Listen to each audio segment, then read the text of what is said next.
Hey guys, welcome back to my channel. आज मैं पढ़ाने जा रही हूँ आपको सेल फ्री डीएनए। क्या पढ़ाने जा रही हूँ? सेल फ्री डीएनए, जो ऐसे भी लिखा रहता है CF डीएनए जो बोला जाता है। ठीक है, तो मुझे कमेंट्स आया था कि मेयोसिस के बारे में पढ़ाने के लिए, लेकिन मैं उसे अभी बिज़ी हूँ तो 2-3 दिन के बाद पढ़ाऊँगी। तब तक मैं जो अभी छोटा टॉपिक है उसको पढ़ा दे रही हूँ। तो सबसे पहले क्या होता है कि जैसे ये एक सेल है, ठीक है।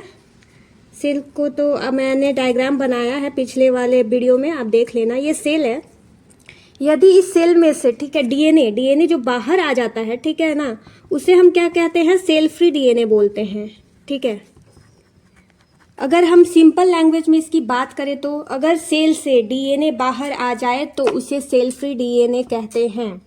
ठीक है, इसको क्या, अगर हम बोले मतलब बुकिश लैंग्वेज में बोले तो इसको बोलेंगे कि इसको करते हैं रेफर टू स्मॉल फ्रेगमेंट्स, ठीक है, of nucleic acid that are released from cell, मतलब सेल से जो बाहर आ जाए, ठीक है, and found outside the cell, मतलब उसकी वो रिलीज होकर बाहर आ जाए सेल से।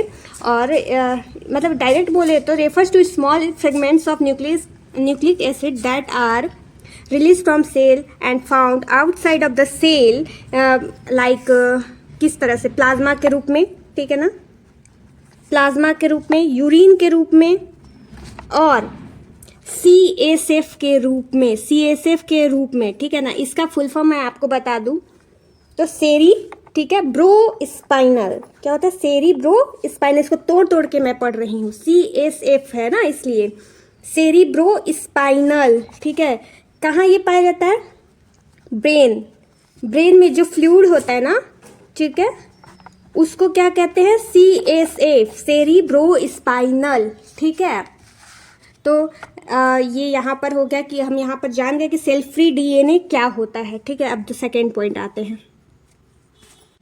अब सेकेंड पॉइंट पे हम आते हैं। तो सेकेंड पॉइंट पे है कि CF डीएनए, मैं शॉर्ट फॉर्म में लिखी हूँ सेल फ्रॉम डीएनए। ठीक है, CF डीएनए ब्लड में कब इंक्रीज करता है? आपका ब्लड में कब इंक्रीज करता है? तो CF DNA quantity in the blood increases under किसका? ठीक है, अंडर, बताती हूँ, पैथोलॉजिकल कंडीशन। अब ये क्या है? कंडीशंस। ठीक है, एक बार और मैं बोलती हूँ ताकि, क्योंकि मैंने पहले भी बोला है कि ये सब क्वेश्चन बहुत इंपॉर्टेंट है कॉम्पिटिटिव एग्जाम के लिए, खासकर आपके यूपीएससी के लिए बहुत ज़्यादा इंपॉर्टेंट है। तो यहाँ मैंने बोला है कि CF डीएनए मतलब cell free DNA quantity in the blood increases under pathological condition such as autoimmune system. अब ऑटो इम्यून सिस्टम क्या होता है, इसके बारे में आप लोग देखो। एक सिंपल लैंग्वेज में बोले तो जो हमारे डिजीज को कंट्रोल करता है, मतलब कि बाहर की कोई भी खतरनाक डिजीज को आने से बचाता है, उसको हम ऑटो इम्यून सिस्टम करते हैं, जो हमारी बॉडी को प्रोटेक्ट करता है बाहरी डिजीज को आने से। ठीक है, या बाहर से जब कोई पैथोजेन, ठीक है, मतलब ये खराब बैक्टीरिया आप ले लो, कुछ भी ले लो जो डिजीज को ला सकता है हमारे शरीर में, ठीक है, बाहर से जब पैथोजेन आए और सेल, ठीक है, सेल आपकी टिश्यू को मारने लग जाए तो इसको कहते हैं ऑटो इम्यून सिस्टम। ठीक है, यहाँ पर जैसे कि मैं पूरा लाइन बोलती हूँ, एक बार और ध्यान से सुनिएगा। CF DNA quantity in the blood increases under pathological condition such as autoimmune system, ठीक है, डिजीज लाइक कैंसर। अब तो इसको बताने की जरूरत नहीं है, क्योंकि इंडिया में हो या फिर वर्ल्ड में हो, कैंसर एक फेमस डिजीज है। ठीक है ना, मतलब ये ऑर्गन जो है, ऑर्गन में अनकंट्रोल्ड ग्रोथ होना ही कैंसर होता है। अगर हमारी एक ऑर्गन है, ठीक है, उसमें अनकंट्रोल्ड ग्रोथ हो रही है तो क्या है? कैंसर है। ठीक है, यहाँ पे अब हम आगे बढ़ते हैं, एप्लीकेशन ऑफ CF डीएनए पढ़ेंगे। ठीक है, एप्लीकेशन मीन्स इसका यूजेज। ठीक है, application means usages of CF DNA, कहाँ कहाँ इसका यूज किया जाता है।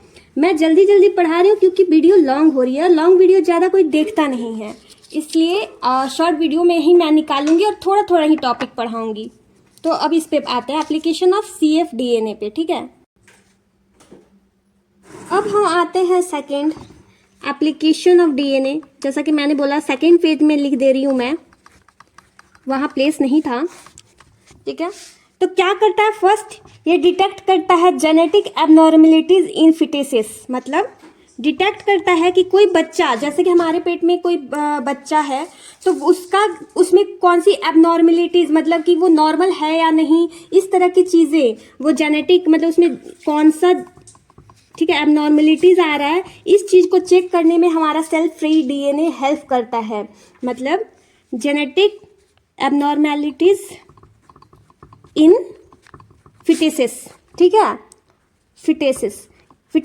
फिटेसिस का अर्थ होता है भ्रूण। भ्रूण मीन्स जो हमारे पेट में पल रहा बच्चा होता है। सेकेंड, ठीक है, सेकेंड क्या करता है कि बहुत ही पहले डायग्नोसिस कर लेता है या डिटेक्शन, ठीक है ना, अर्ली डिटेक्शन या डायग्नोसिस, ठीक है, किस चीज़ का कर लेता है, किस बीमारी का डायग्नोसिस, और ट्रीटमेंट करता है किस चीज़ का, कैंसर का, ठीक है।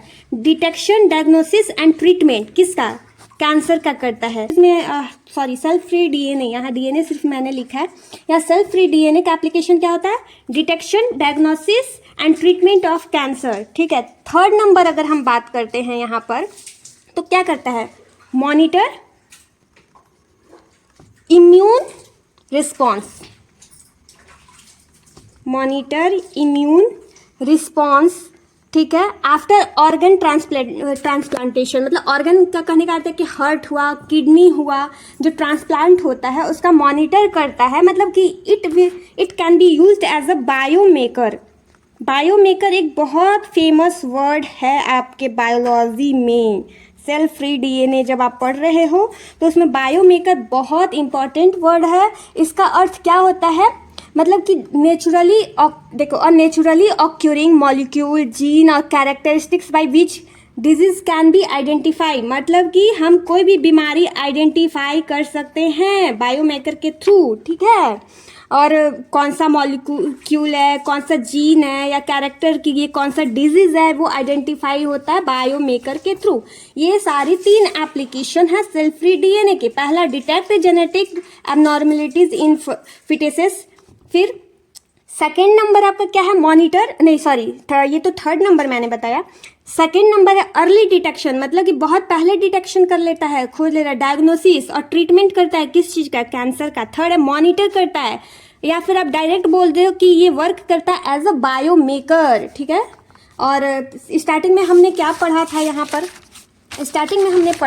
पर, सेल फ्री डीएनए क्या होता है, जो भी सेल से बाहर आ जाए, डीएनए रिलीज हो जाए तो उसको कहते हैं सेल फ्री डीएनए। फिर सेकेंड हमने क्या पढ़ा, हमने पढ़ा सीएफ, वो जो सेल फ्री डीएनए क्वांटिटी कब इंक्रीज होता है ब्लड में, पैथोलॉजिकल कंडीशन में। पैथोलॉजिकल कंडीशन क्या होता है, मैंने बताया, auto immune system, immune disease होता है, मीन्स बाहर से जब पैथोजेन आ जाए और सेल उसकी टिश्यू को मारने लगे, ठीक है, तो उसको ऑटो इम्यून सिस्टम बोलते हैं। और कैंसर क्या है, ऑर्गन में जब कोई भी अनकंट्रोल्ड ग्रोथ होता है तब क्या होता है, उसको कैंसर होता है, ठीक है।